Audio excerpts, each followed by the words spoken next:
Un deuxième morceau. Il a coupé, il a lancé Augustin, et le loup est parti. Augustin a couru. 3 minutes plus tard, le loup était à nouveau sur le chemin derrière Augustin.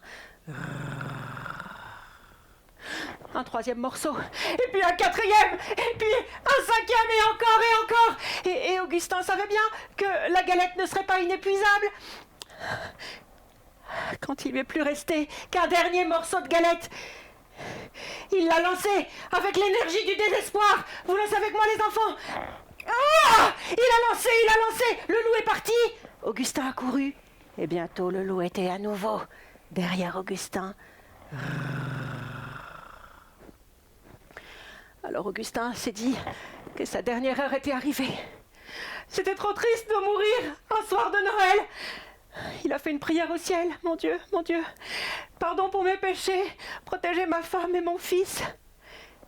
Et puis, comme il avait l'âme en paix, il s'est dit maintenant, moi qui ai consacré toute ma vie à la musique, peut-être que je pourrais me jouer un petit morceau de violon. Alors il a sorti son violon de son étui. Il a laissé l'étui là sur le bord du chemin, il n'en aurait plus besoin. Il a posé le violon sur son épaule, sous son menton. Il a sorti l'archet et il a commencé à jouer. Un air triste et doux, un air de circonstance.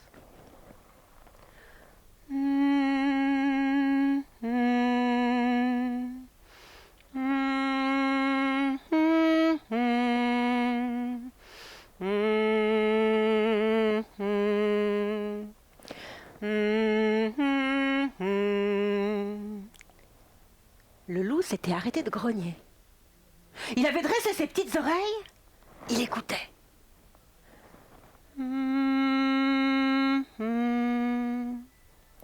Et chose étrange, le loup qui s'était remis à suivre Augustin se balançait d'une patte sur l'autre, au rythme de la musique.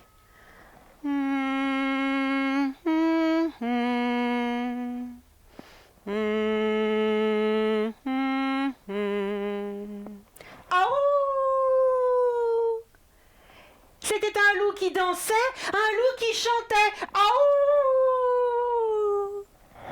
En toute autre circonstance, cela a bien fait rire Augustin. Mais là, surtout, il fallait continuer à jouer. Au moins quand le loup chantait et dansait, il oubliait de manger Augustin. Et Augustin a joué tout son répertoire, triste et doux, et le loup se balançait d'une patte sur l'autre. Quand Augustin est arrivé au terme de son répertoire triste et doux, il s'est dit « Je ne vais pas m'arrêter ainsi, et le loup pourrait retrouver l'envie de me manger. » Alors il a enchaîné, Augustin, des airs de Noël.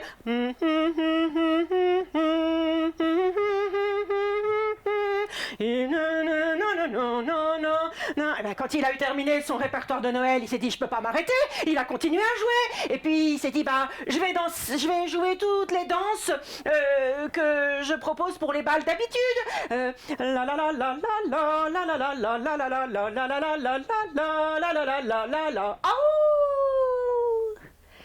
Et le loup sautillait d'une patte sur l'autre, continuait à danser, à chanter. Tout cela aurait pu durer encore bien longtemps si un nouveau public ne s'était pas présenté là, au bord du chemin. Des petits lutins. Des lutins qui sortaient de partout, de derrière les branches d'arbres, sous la mousse, derrière les fougères. Ils s'étaient avancés, ils se prenaient par la main et ils chantaient eux aussi. Nous avons bien travaillé, les cadeaux sont préparés, prêts à être distribués. À présent, nous allons danser. Ils se sont pris par la main. Ils ont formé une ronde autour d'Augustin et du loup. Et eux aussi, ils ont dansé.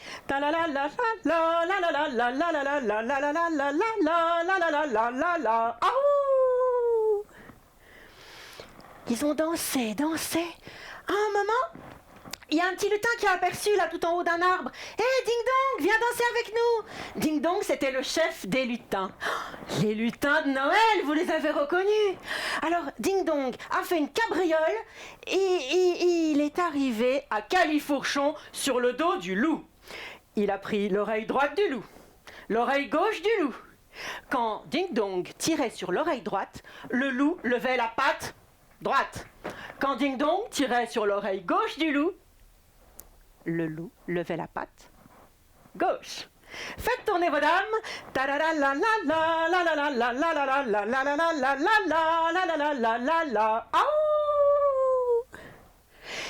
Il y avait de la magie là-dessous. Augustin jouait de plus en plus vite, de plus en plus vite. Les lutins qui tournaient de plus en plus vite. Et le loup... À la fin, le loup est tombé raide, mort. Les lutins ont pris le loup par les pattes et l'ont jeté dans les fourrés.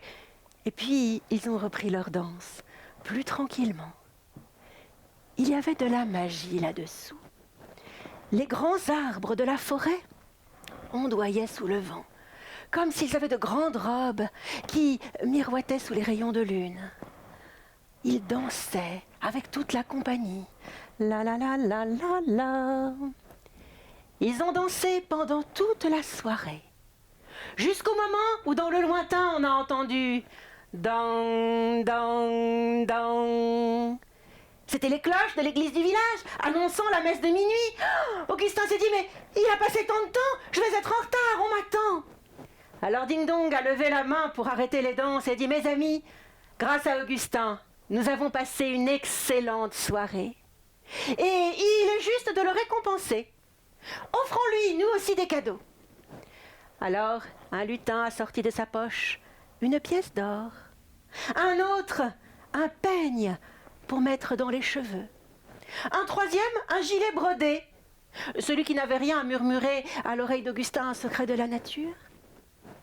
Mais le plus beau de tous les cadeaux, c'est Ding Dong qui l'a offert. Un violon tout neuf, fait de bois de fée.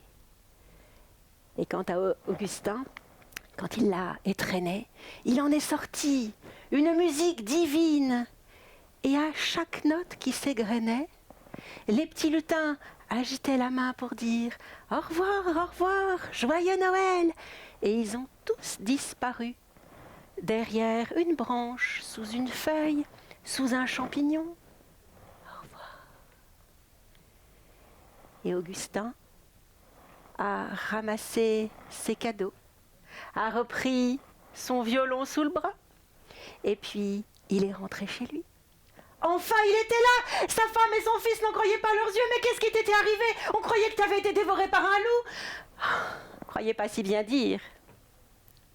Au retour de la messe de minuit, Augustin a déballé tous ses cadeaux. Le bonnet de dentelle et le peigne pour les cheveux. Le gilet brodé et la belle orange. Et... ah ben non, il n'y avait plus de galettes. C'est le loup qui l'avait mangé. Toujours est-il qu'Augustin est devenu le ménétrier le plus connu de toute la région, de tout le pays. Il est devenu si célèbre que d'ailleurs, on parle encore de lui. La preuve, je vous ai raconté son histoire. Et puis cette chanson qu'il fredonnait, vous la connaissez peut-être, vous aussi. C'est Gugus avec son violon qui fait danser les filles, qui fait danser les filles. C'est Gugus avec son violon qui fait danser les filles et les garçons. Joyeux Noël!